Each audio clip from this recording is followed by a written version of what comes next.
Irmãos, mês da família, mês de maio, nós estamos trabalhando em algumas mensagens pensando no tema Minha Família como um propósito divino. Minha família, que é uma proposta de Deus, que nasceu no coração do Pai e que precisa ser alvo da minha luta, da minha dedicação. E eu tenho certeza que Deus tem um cuidado muito especial para com a nossa família, como Ele tem cuidado por todas as famílias. Mas como Ele disse a Abraão, em ti serão benditas todas as famílias da terra. O Senhor Deus estava dizendo, aqueles que guardam a minha palavra, aqueles que procuram cuidar da sua vida, colocando-a aos meus pés, esses estão dentro da bênção, esses serão benditos. E a igreja tem uma visão especial no olhar de Deus. Saiba disso, a sua família é especial para o coração de Deus, amém? Trabalhe para a subsistência do seu lar, esse é o título da palavra desta noite para o meu, para o seu coração. Trabalhe para a subsistência do seu lar. Uma família, ela resiste a todas as provas, quando ela está unida, quando ela é uma família em que os seus componentes se unem para lutar, para o bem-estar da casa. Eu sei que nós deslizamos, nós tropeçamos, nós erramos, falamos o que às vezes não precisa, agimos como não precisa, mas em meio aos nossos defeitos, em meio às nossas falhas, Deus espera que as nossas virtudes sobrepujem tudo isso, e que a nossa luta ferrenha seja de fato de fazer o nosso melhor, de dar o nosso melhor, de fazer a diferença. Uma frase para o teu coração, já trazida a você num outro tempo, que diz assim: a família segundo o coração de Deus não é uma junção de pessoas sem defeitos, crises e desentendimentos, mas a união de vidas que se amam e lutam diuturnamente para vencerem as diferenças. Então, a família do coração de Deus, a família perfeita, não é aquela que não está em crise, não tem crise, aquela que alcançou todas as coisas, não, a família que luta, mas luta unida, para dar o seu melhor, e com certeza recebe o seu melhor do coração de Deus, amém? Graças a Deus, nos alegramos com a vida do irmão Rony, de volta, aleluia. Mateus capítulo 12, versículo 25 e 26, este é o texto que eu quero ler com os irmãos. Gostaria que você, que pode, abra sua Bíblia. Mateus capítulo 12, versículo 25 e 26 da palavra do nosso Senhor. Jesus traz estas palavras ao nosso coração nesta noite, como falou aos fariseus outrora. Mateus capítulo 12, 25 e 26. Eu leio assim: e conhecendo os seus pensamentos, disse-lhes: todo reino dividido contra si mesmo é devastado, e toda cidade ou casa dividida contra si mesma não subsistirá. Se Satanás expulsa Satanás, está dividido contra si mesmo. Como o seu reino sobreviverá? Senhor nosso Deus e Pai Todo-Poderoso, peço-te que ministre ao nosso coração a tua boa palavra, que inculque em nós, Pai, a tua verdade, a tua vontade, que trabalhe nas estruturas de cada lar, Pai, que esta palavra possa alcançar os lares aqui representados, que esta palavra possa alcançar os lares dos teus filhos que entraram e que entrarão no futuro nesta live, Pai. Aqueles que, pesquisando alguma coisa sobre família, algum vídeo sobre família, possam, ó Deus, talvez sem querer, mas pelo coração e pela vontade do Senhor, alcançar esta palavra e ser abençoado com ela. Deus Todo-Poderoso, fala-nos ao coração e amadurece-nos, Pai, acerca da nossa responsabilidade com a nossa casa, com a nossa família, com os papéis pelos quais nós representamos no nosso lar. Nos abençoe, Senhor, no nome de Jesus. Amém. Glória a Deus, louvado seja o nome do nosso Deus. O Mestre Jesus deixa-nos sempre ensinamentos gloriosos. Esse texto, Jesus não endereçou esse texto à família. Ele não estava falando sobre família quando ele fala estas palavras. Mas a palavra do Senhor, ela nos ensina em todo tempo, e Jesus ele deixa uma porta ampla para discorrermos e para aprendermos lições preciosas sobre a família neste texto. Quando ele declara aqui no versículo 25, dizendo: toda a família ou casa dividida contra si mesma não subsistirá. Jesus estava fazendo a boa obra como sempre. E ele liberta um endemoniado, cego e mudo. E isso sempre gera problema para Jesus.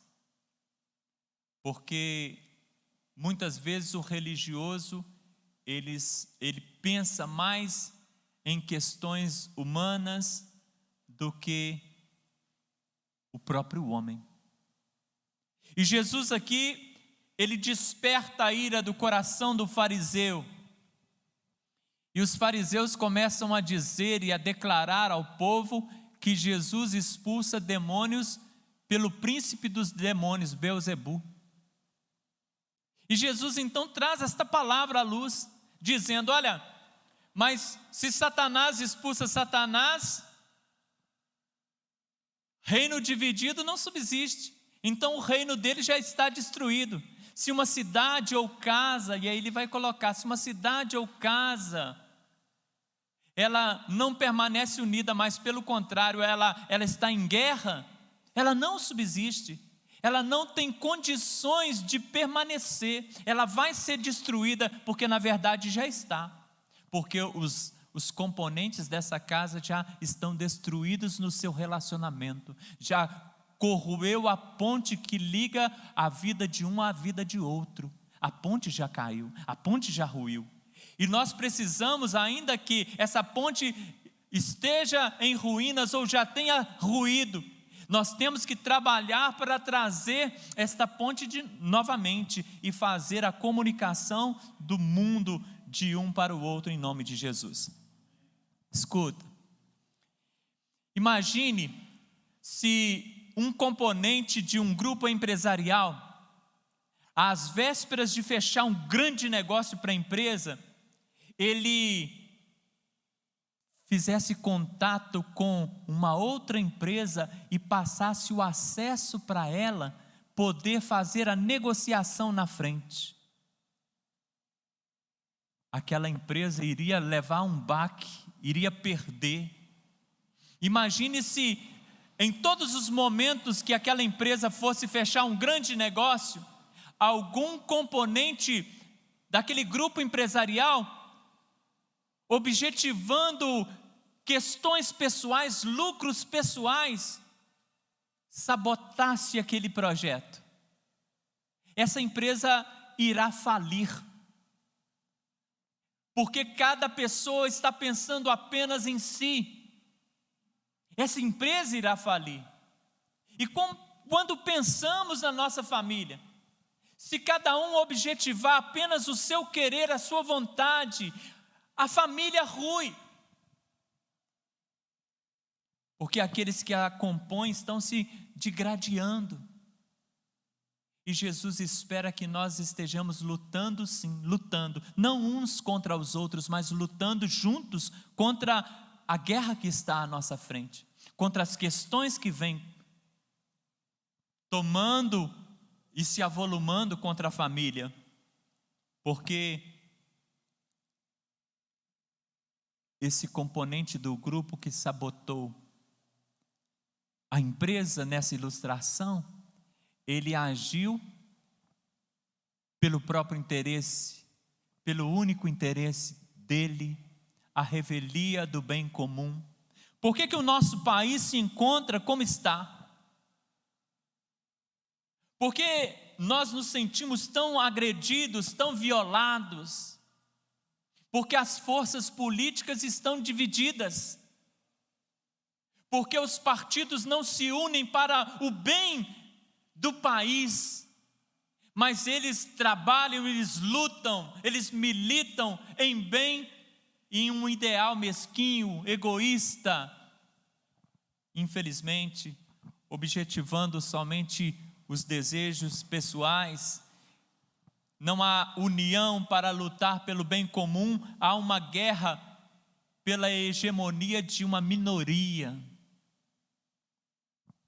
E Deus quer falar com relação à nossa família, que se nós também não nos posturarmos a nos unir com os nossos familiares, para lutar pelo crescimento, pelo bem-estar, pela vida familiar, então essa família ruirá. Como Jesus afirmou aqui, todo reino dividido contra si mesmo é devastado, e toda cidade ou casa dividida contra si mesma não subsistirá. E eu faço algumas perguntas para o seu coração. Abrimos mãos de desejos e vontades particulares pelo bem da nossa família? Abrimos mãos de desejos, de vontades particulares, pessoais, pelo bem-estar da nossa casa? Ou a maioria das vezes entramos em conflitos com os membros da nossa casa devido às nossas escolhas? Uma outra pergunta: devo sacrificar minha família para satisfazer a minha vontade? Devo sacrificar a minha família para satisfazer a minha vontade? São perguntas que precisam ser analisadas. E se fossem analisadas, com certeza evitariam muitos conflitos, muitos divórcios, muitas questões que marcam negativamente a vida de muitas casas. Escuta, para a subsistência do seu lar, um primeiro conselho: faça uma análise criteriosa de sua desenvoltura nos papéis representados. Grande, mas importante, eu não consegui diminuir. Mas eu quero que você pense e anote: faça uma análise criteriosa de sua desenvoltura nos papéis representados. Muitas pessoas, muitas vidas estão tão absorvidas pela correria que elas nem se preocupam em saber como está a família. Muitas não estão nem percebendo que a família está em ruínas. E muitas, percebendo a ruína em que a família está, não conseguem perceber a causa, os problemas, não conseguem enxergar. Algumas famílias enfrentam crises e nem sabem por quê. Mas Deus quer falar aos nossos corações. Escuta, a grande questão é que muitos dos lares estão fragmentados. Não param para conversar, não param para analisar. Muitos estão apenas colocando uma pedra sobre, vamos colocar uma pedra, só que muitos estão colocando uma pedra sobre uma ferida que não foi curada, uma ferida aberta, e aquela ferida vai sangrar.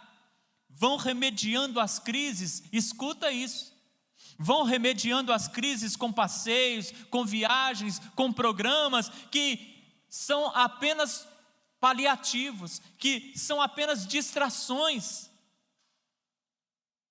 E quando eu escrevia esta palavra, analisando aquilo que Deus ia falando ao meu coração esta tarde, Eu fiquei pensando, irmãos, como é real isso.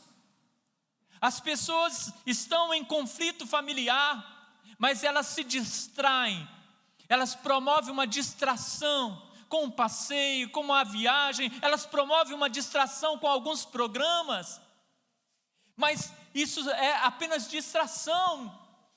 Elas veem coisas diferentes, conhecem pessoas novas, fazem coisas juntos, mas o coração está separado.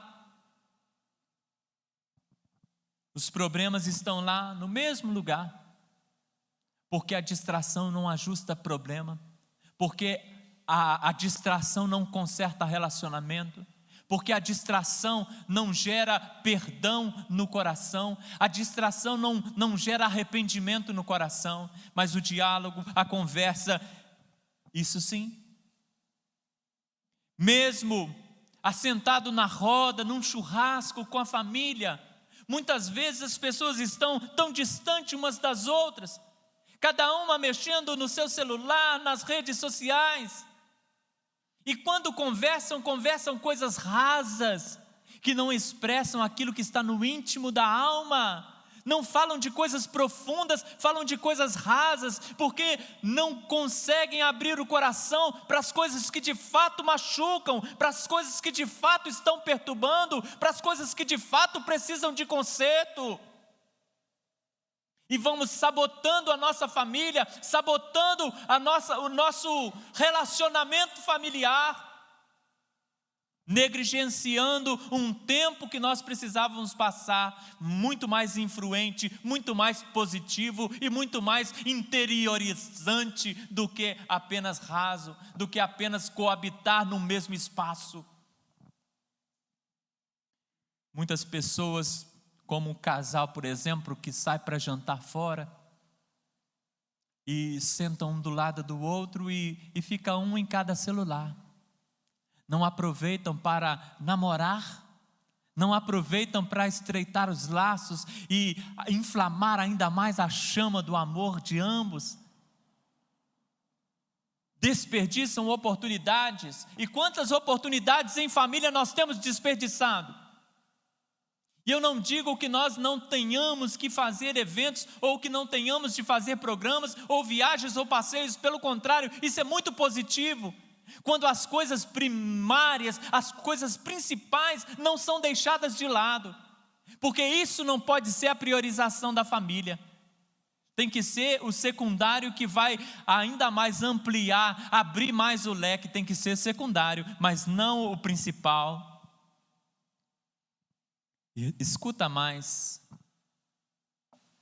estas coisas que eu chamo de distrações e paliativos, eu chamo assim, essas programações, distração, sabe por quê? Porque não marca,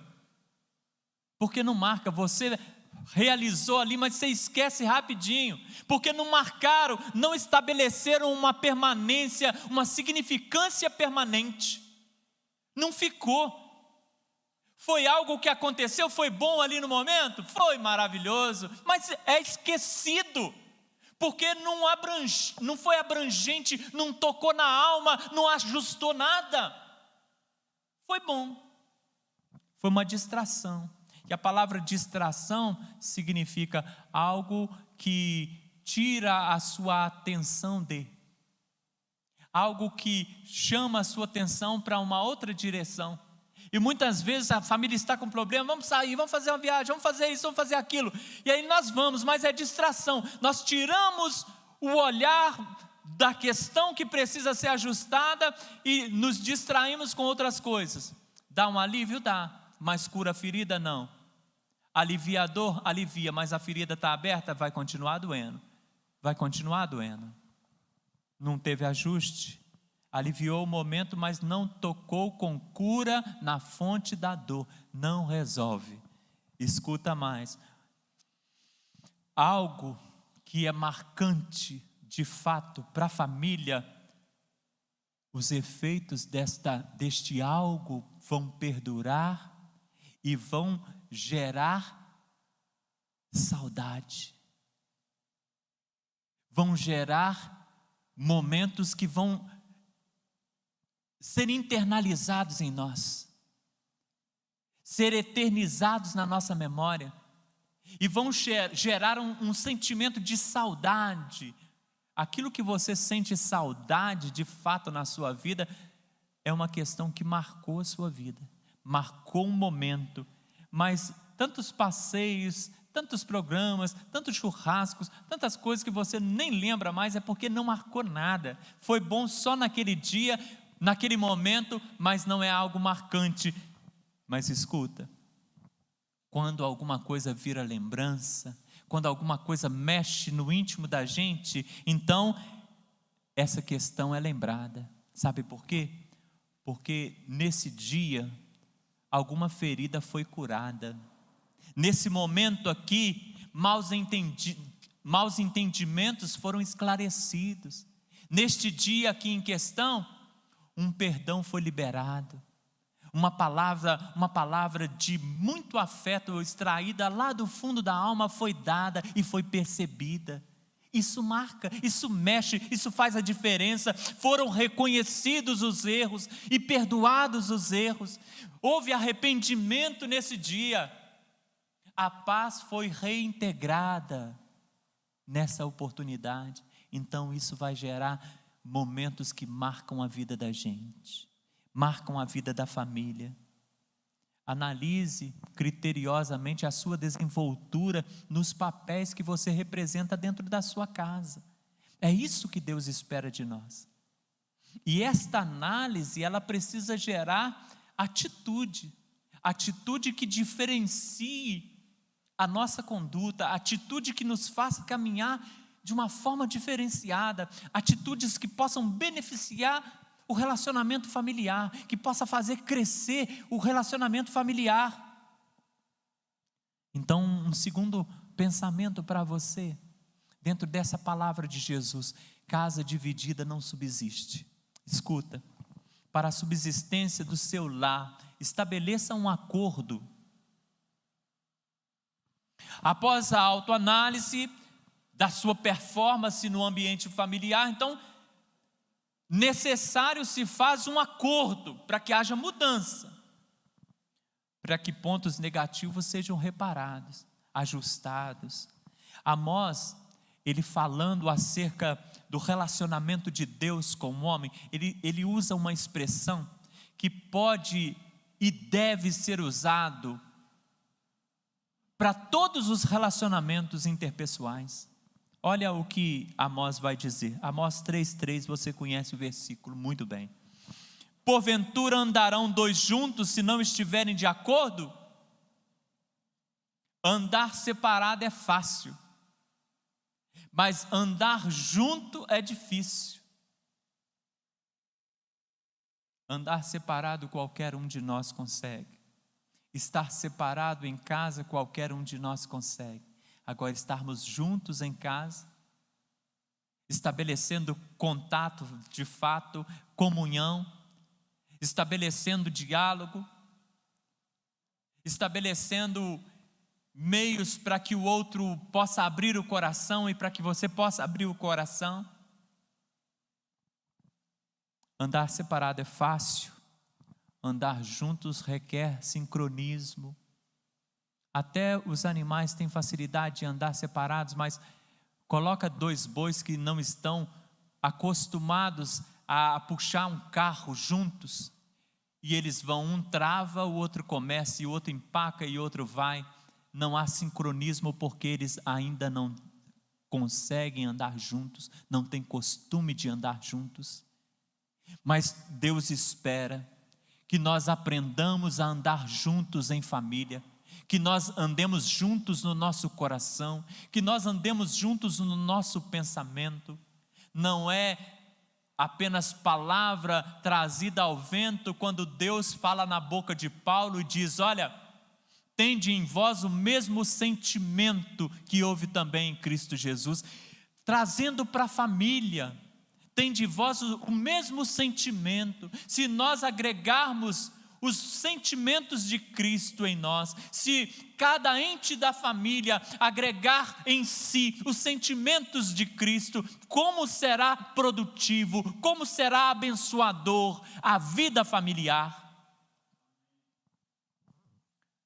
Então nós precisamos fazer um acordo.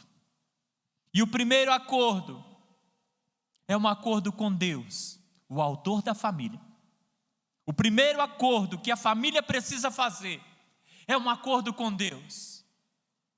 É dizer: Deus, nós estamos de acordo com o Senhor, porque nós queremos representar os nossos papéis de acordo com a vontade do Senhor, e não estabelecer a minha vontade dentro do papel que o Senhor me deu.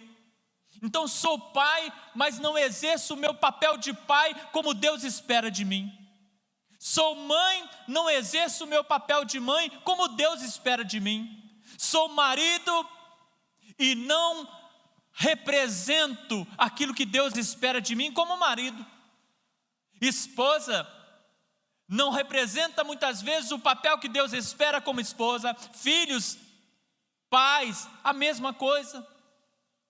E vamos dando exemplos, mas precisamos então estabelecer um acordo com Deus, o autor da família. Andarão dois juntos se não houver acordo? A família não conseguirá andar junta, e se ela não andar junta, esta casa, esta família não subsistirá.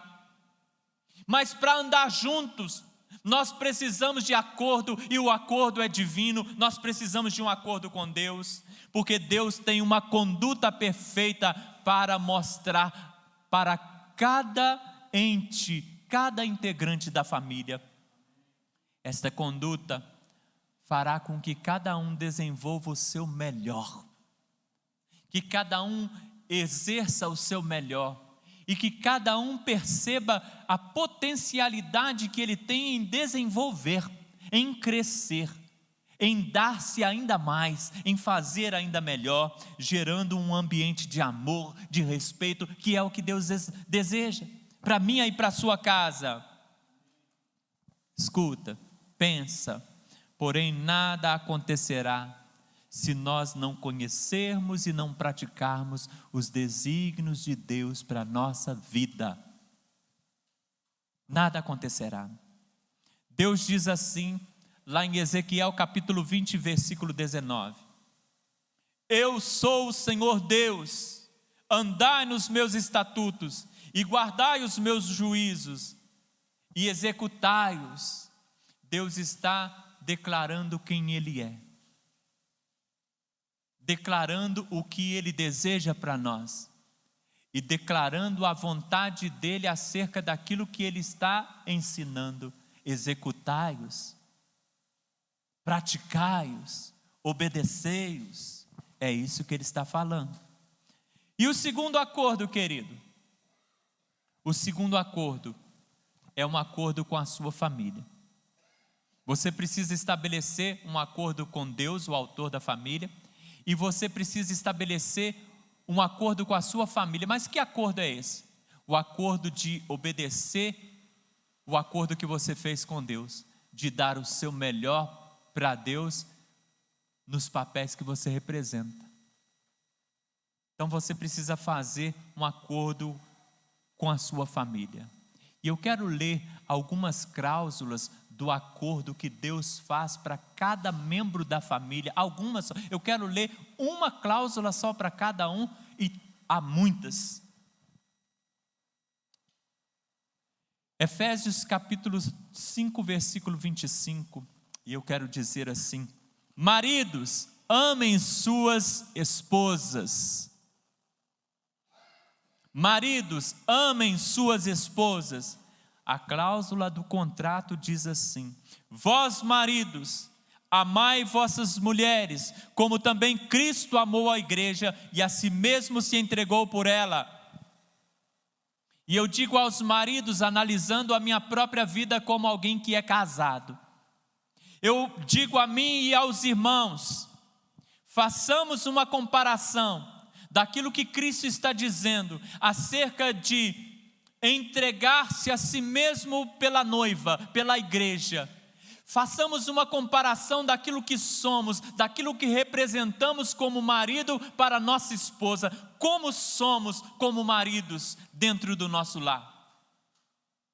Como representamos o amor que Cristo tem pela igreja, mostrando este amor no nosso trato com a esposa? Deus quer tratar conosco, maridos.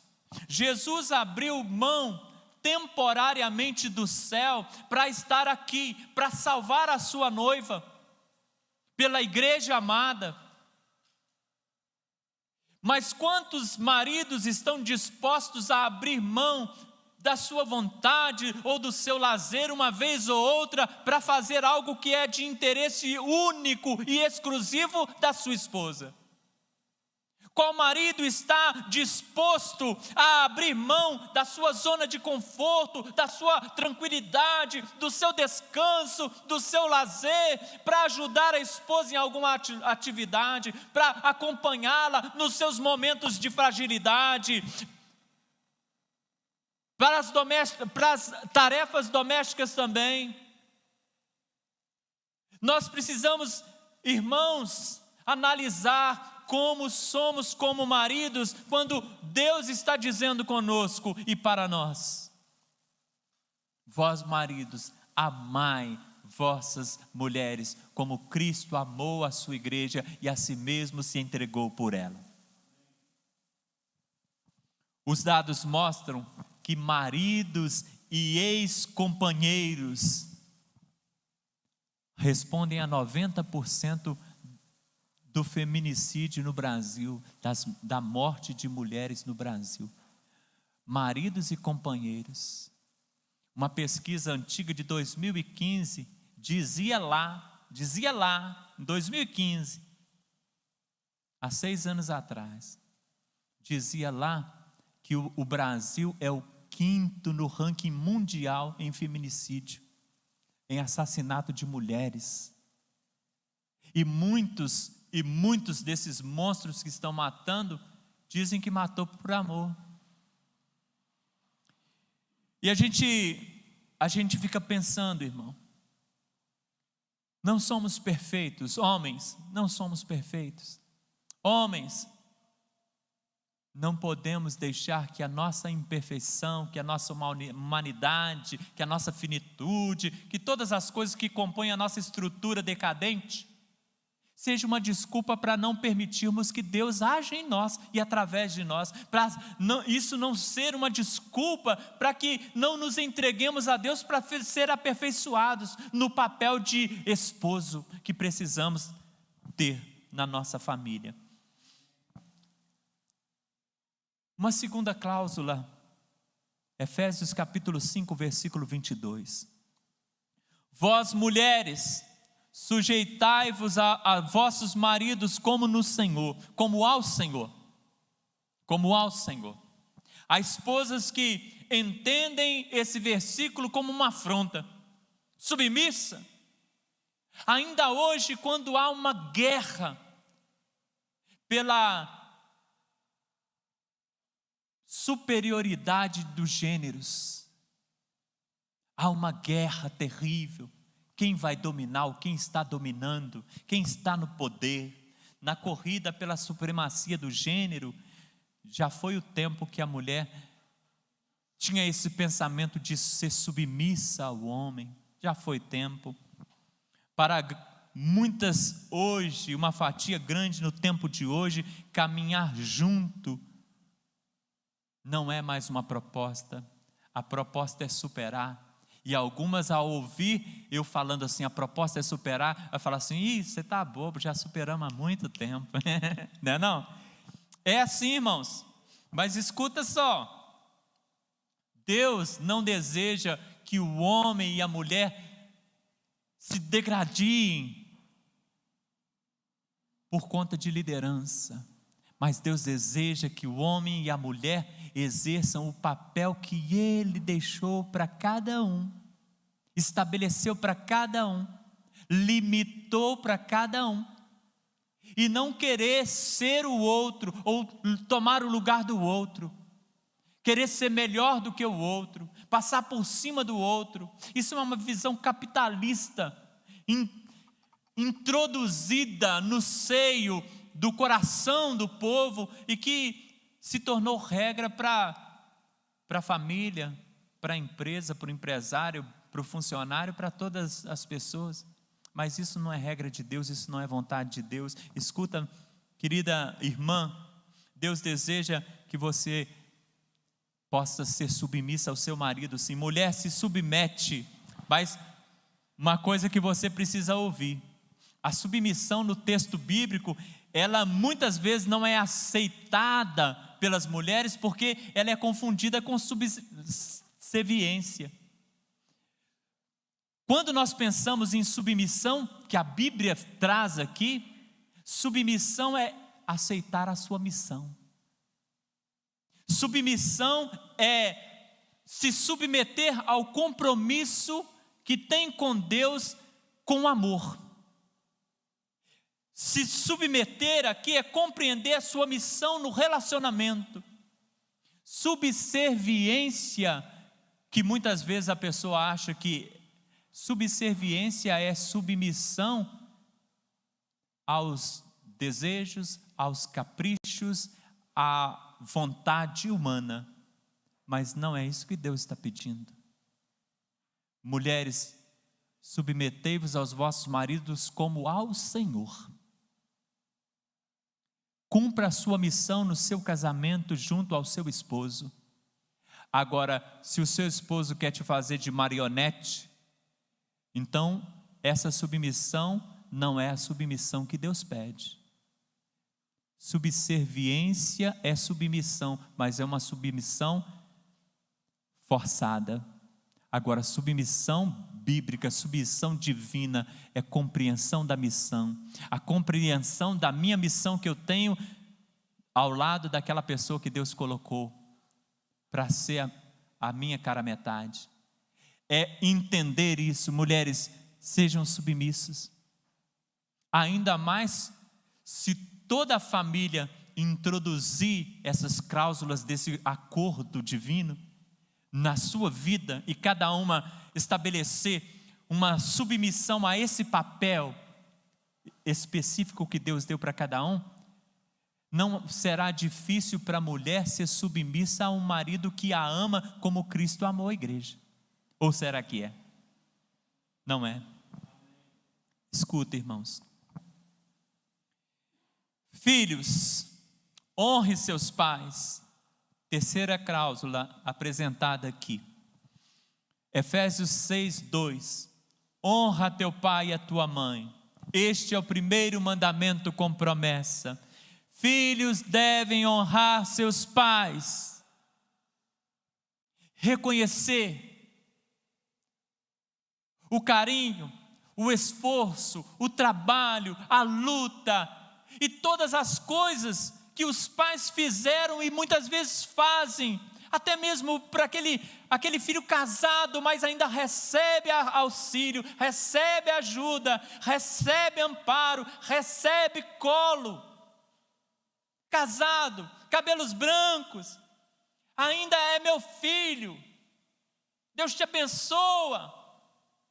Ainda há palavras nos lábios da mamãe, do papai para te abençoar. Irmãos, filhos, reconheçam os pais. E eu digo para aqueles que talvez não tenham essa figura paterna ou materna, ou nenhum dos dois, mas reconheça aquele que tem você por filha, por filho. Que tem pessoas que têm um histórico de tristeza porque os seus pais não lhe deram o que ela precisava, ou ela talvez nem conheça direito quem são. Mas há pessoas que são responsáveis por você, há pessoas que estão dedicando a você amor, há pessoas que se interessam pela sua dor, se interessaram e se interessam ainda. Valorize, respeite, honra o teu pai e a tua mãe. Este é o primeiro mandamento com promessa. Respeito aos pais é fundamental. Muitas vezes os filhos pensam que os pais estão errados, e muitas vezes estamos mesmo, porque não acertamos em todas, erramos. Mas eu digo para você, filho, nesta noite, não generalize. Você acha que os seus pais estão errados, você faz a leitura desse tempo e acha que seu pai, quando te dá um conselho, a sua mãe, quando te dá um conselho, ele está descontextualizado, ele está desatualizado, que ele não tem noção do que está acontecendo. Escuta, querido, ainda que a tecnologia tenha avançado, ainda que a gíria muitas gírias diferentes foram criadas, ainda que muitas coisas, pecado continua sendo pecado, os problemas de ontem continuam se renovando no tempo de hoje, e muitas vezes só mudando de nome. A vida continua a mesma, a vida não mudou. Nós envelhecemos, mas isso não fala que nós somos inúteis, e que aqueles que estão nessa geração iniciando a carreira são mais sábios, muitas vezes mais conhecedores de letra, muitas vezes mais estudados, mas maturidade e experiência está naquele que já viveu. Filhos, aceitem os conselhos dos pais, obedeçam os seus pais, porque nós temos nos pais alguém que nos ama e alguém que tem, aceite você, jovem ou não, mais experiência que você, alguém que é mais vivido que você, alguém que sabe mais do que você, alguém que já passou por muito mais pressão do que você, e que pode te abençoar. Mas entenda que um conselho de um pai, de uma mãe que ama, vale muito mais do que qualquer palavra de outra pessoa, porque é a palavra daquele que te ama, é a palavra daquele que te quer bem. Muitas vezes o filho não quer ouvir o pai e a mãe, porque mesmo sabendo que são palavras de alguém que quer o bem, não é a palavra que eu quero ouvir, não é a questão que eu quero para agora. Mas filhos, honra teu pai e tua mãe, para que te prolongue os teus dias na terra que o Senhor teu Deus te dá. Cuidado, filho, cuidado, para que você não deseje dos pais somente a ajuda financeira e a distância, o auxílio e a distância, não. Cuidado para que você não encontre no seu coração o valor dos seus pais tarde demais, quando você não puder dizer a eles mais que você os ama, porque esse dia vai chegar. Se você tem pais que te amam e lutou por você, ainda que você não valorize hoje, esse dia vai chegar, de você reconhecer.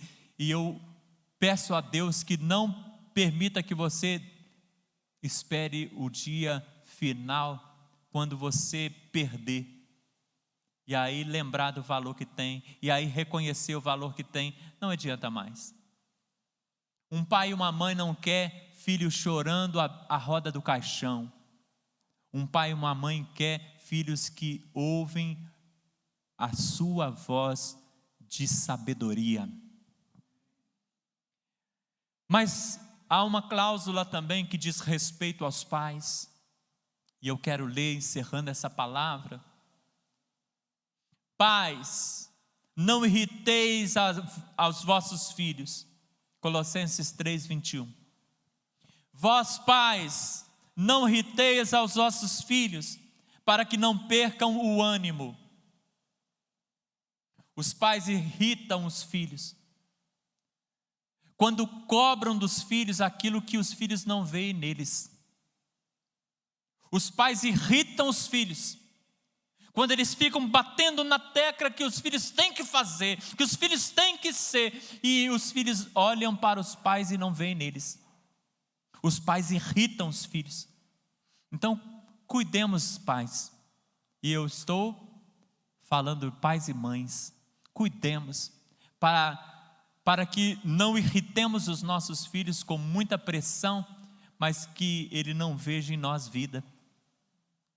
Cuidemos para que não queiramos mostrar para eles que eles têm que ser uma coisa que não somos, que eles têm que falar uma coisa que não falamos, ou que eles têm que deixar de falar uma coisa que a gente fala o tempo todo, mas quando o menino fala, não pode, mas ele está aprendendo muitas vezes da boca dos pais.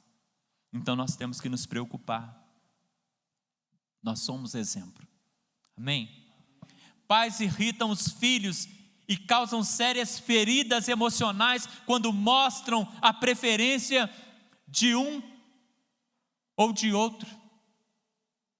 Quando há preferência entre os filhos, causam feridas emocionais. E nós olhamos para a história bíblica e nós temos vários exemplos. Jacó, ele expressava para os seus filhos que amava José, que era o filho da esposa que ele amava, e ele era casado com duas. Mas ele amava aquele filho porque era o filho da esposa que ele amava. Mas qual a consequência da história? Quase que os irmãos matam esse filho amado. Quase, por pouco. Mas escuta, pela irritabilidade que os pais causam nos filhos em demonstrar a preferência deles por um filho ou por outro filho, irmãos estão matando o outro irmão no coração. Não é com arma, não, é no coração.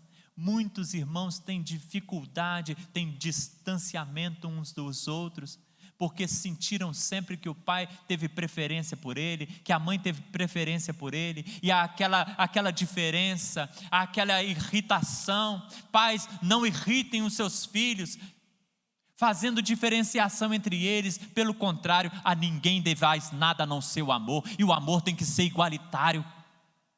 Aquilo que Deus colocou na sua mão, aqueles a quem Deus colocou na sua mão, aos seus cuidados, é para você amar, e amar como a ti mesmo.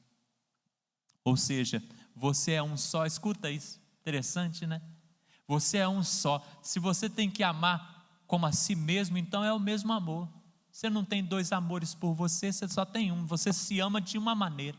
Então Deus fala: olha, ama o teu próximo como a ti mesmo. Então, da mesma forma que eu amo um, tem que amar o outro, porque é como eu amo a mim, e eu sou único. Escuta mais. Pais irritam seus filhos quando os criticam muito, mas não os encorajam. Pais irritam seus filhos quando criticam o tempo todo, mas não os encorajam. A crítica, ela precisa ser uma forma de encorajamento, mas mostrando o potencial que a pessoa tem. Criticar no sentido de mostrar que a pessoa pode crescer mais, que a pessoa precisa se despertar para mais, para incentivar, para jogar para cima. Mas os pais muitas vezes irritam os filhos, porque com as críticas os lança no chão, os joga para baixo. Essa é a grande questão. Nós precisamos então trabalhar para que essa cláusula tão importante da palavra seja introduzida no nosso coração, mas também na nossa prática com os nossos filhos. Eu tive uma ovelha que ela confidencializou certa vez comigo, que ela começou, já uma pessoa mais experiente, começou a louvar e a ministrar. Naquela época, porque ela trazia dentro de si alguns traumas de palavras que ela ouvia do pai, palavras depreciativas que ela ouvia do pai, e ela sempre ouviu aquelas palavras e ela foi se fechando. Quando criança ia à frente, cantava na igreja, mas um dia se fechou de vez. E aí, na sua maturidade, ela voltou, quando ela conseguiu ajustar essas coisas dentro do coração. Como que questões que irritam, questões que jogam para baixo, marcam a vida das pessoas, interfere naquilo que eu posso dar ao Senhor. Então, olha, esse pai é culpado, tem culpa do louvor que ela não apresentou esses anos todos. Já pensou nisso? Já pensou nisso? Que eu fui uma barreira para que aquela pessoa não desse o seu melhor, que eu lancei sobre ela tanta palavra de maldição: você não é capaz, você não pode, você não vale nada, não. Igual a gente vê, que a pessoa foi se encolhendo e deixou de se enxergar com os olhos de Deus e se enxerga com os olhos daquele que sempre a agrediu verbalmente. É sério isso, irmãos. E nós precisamos olhar para os nossos filhos como aqueles que precisam ser auxiliados, ajudados, lançados para cima, que nós possamos fazer com que eles vejam o potencial que eles têm, que eles possam crescer e desejar crescer, mas principalmente que eles amem o Senhor. E nessa noite Deus traz essa palavra ao meu e ao seu coração, para que nós trabalhemos para a subsistência da nossa casa, da nossa família. A minha casa, o meu lar, não foi instituído para ter um fim aqui, mas o único que fará finalizar a nossa jornada é o Senhor quando nos chamar. E assim precisa ser a vida de toda a família que hoje conhece esse acordo que Deus faz com cada membro. Eu deixo essa palavra para o meu e para o seu coração, para que Deus me abençoe, para que Deus te abençoe, para que a nossa casa seja fortalecida, para que nós possamos vivenciar dias melhores, mais prazerosos em comunhão familiar, que nós ajustemos as questões, e questões que não queremos mexer muitas vezes, porque há coisas que não queremos mexer, há coisas que não está no tempo de mexer, tem coisa que nós temos que esperar, há questões que precisam esperar, então esperamos, mas tem coisas que nós estamos esperando porque estamos com medo, nos acovardando, com medo de mexer, mas talvez a solução está exatamente no momento em que você vai mexer naquela questão, que você vai entrar naquela questão, não para ofender, para causar terror, mas você vai entrar naquela questão para ajustá-la, você vai entrar naquela questão para colocar um ponto final de ajuste de Deus, de amor, um ponto final que não vai ser o fim de tudo, mas um ponto final que vai estabelecer o início de uma nova caminhada, uma caminhada agora sim profunda, uma caminhada agora sim fecunda, uma caminhada agora sim frutífera. É isso que Deus espera de nós, é isso que Deus espera da família. Somos perfeitos para realizar isso? Não, mas há alguém que pode nos aperfeiçoar para nos auxiliar nessa jornada? Sim. Então coloque-se nas mãos do Senhor, para que você cumpra os teus papéis de acordo com a vontade do nosso Deus. Amém? Glória a Deus. Deus te abençoe, Deus nos abençoe. Você que está em casa, Deus te abençoe. Vamos orar, vamos nos despedir desse momento tão precioso de culto ao Senhor, mas vamos continuar cultuando o nosso coração, no nosso lar, no seio da nossa família. Aleluia. Coloca a sua vida nas mãos do Senhor, porque hoje é dia de consagração. Hoje é dia de você consagrar a sua vida, como marido, como esposa, como filho, como pai, como irmão. Em nome de Jesus, consagra agora, consagra a sua vida. Coloca a sua vida no altar. Coloca a sua vida à disposição de Deus, para que Deus faça uma obra perfeita, uma obra maravilhosa, em o nome de Jesus. Deus Todo-Poderoso, obrigado pela Tua palavra que vem penetrante em nosso coração. Obrigado pela Tua palavra que é viva e eficaz. Obrigado pela Tua palavra, Pai, que sempre traz ajuste à nossa vida, à nossa conduta. Obrigado, Pai, porque o Senhor tem desígnios específicos para a família. Obrigado, Pai, porque errando como esposo, eu posso buscar auxílio e ajuste para acertar mais no Senhor. Aquelas que estão errando como esposas podem fazer o mesmo, e assim, como pai, como mãe, como filho, como irmão, nós te agradecemos, Senhor, em o nome de Jesus, porque Tu tens cuidado de nós.